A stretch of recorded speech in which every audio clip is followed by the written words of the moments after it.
మీకు అర్థమవుతుందా? ఇప్పుడు నేను చిన్న చిన్నగా పాయింట్స్ చేసి క్లోజింగ్కి వచ్చేస్తా. వాళ్ళు ఏమైనా అన్నాను అనేసి మనం ఇక్కడ ఆగిపోతే నీకు వాళ్ళకి తేడా ఏంటి చెప్పండి.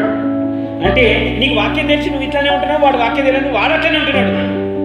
అంతేనా?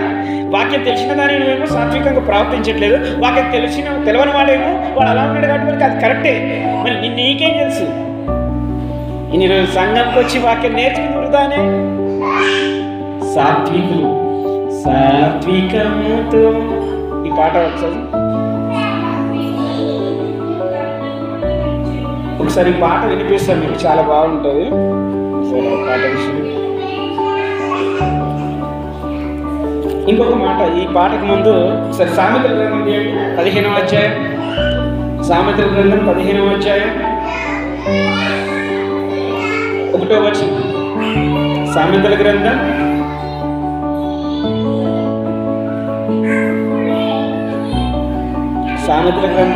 15వ అధ్యాయం 1వ వచనం. చూడండి బైబిల్లో ఎంత మంచిగా ఉంటాయంటే ఇది మనం తెలుసుకుంటే చాలా గొప్పవారు అవుతారు. మృదువైన మాట, సామెతల గ్రంథం 15వ అధ్యాయం 1వ వచనం. మృదువైన మాట క్రోధమును ఏం చేస్తుందంట? చల్లారుస్తుంది. ఇప్పుడు బాగా మంట పడుతుందండి, ఆ మంట చల్లారాలంటే ఏం చేయాలి? ఇంకొంచెం మంట వేయాలా? హల్లెలూయా, అర్థమవుతుందా?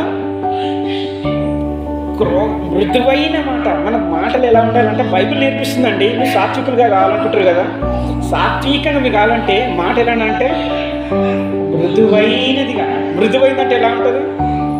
ఇప్పుడు నాకు ఆకలి అవుతుంది అనుకోండి, అన్నం పెట్టు తింటా, ఇట్లా అంటే బాగుంటుందా? ఏమన్నా కొంచెం అన్నం పెడతావా? లేదా నేను ఇంటికి వచ్చినాక నాకు కొన్ని మంచి వాటర్ ఉంటే ఇస్తావా? ఇట్లా అంటే ఇస్తారా? లీలియవా అమ్మా ఇంటికి వస్తే కూడా అని పటాపట్ మాట్లాడితే మీరేమనుకుంటారు నా గురించి? ఈయన ఇట్లా మాట్లాడుతుంది, ఈ మాట్లాడుతుండే అంతేనా? ఈ మాట ఏంది ఇట్లుంది అంటే చూడండి, మనము చాలా నేర్చుకోవాలండి. సాత్వికంగా కావాలంటే మన మాటలు ఎలా ఉంటారంటే తెలుసా? మృదువైన మాటలు ఏం చేస్తుందంట? ఎంత కోపిస్తాడైనా సరే మంచిగా మాట్లాడితే ఏమంటుంది వాక్యము? చల్లారిపోతాడంటే వాడు. ఏమవుతాడంట? చల్లారిపోతాడు. సాత్వికమైన స్వభావం మనలో ఉంటే మనం గయ్యలాగా అరవమంట. అరవద్దు కూడా. ఎలా మాట్లాడాలి మనం? అర్థమా? ఎట్లా మాట్లాడాలి మనం?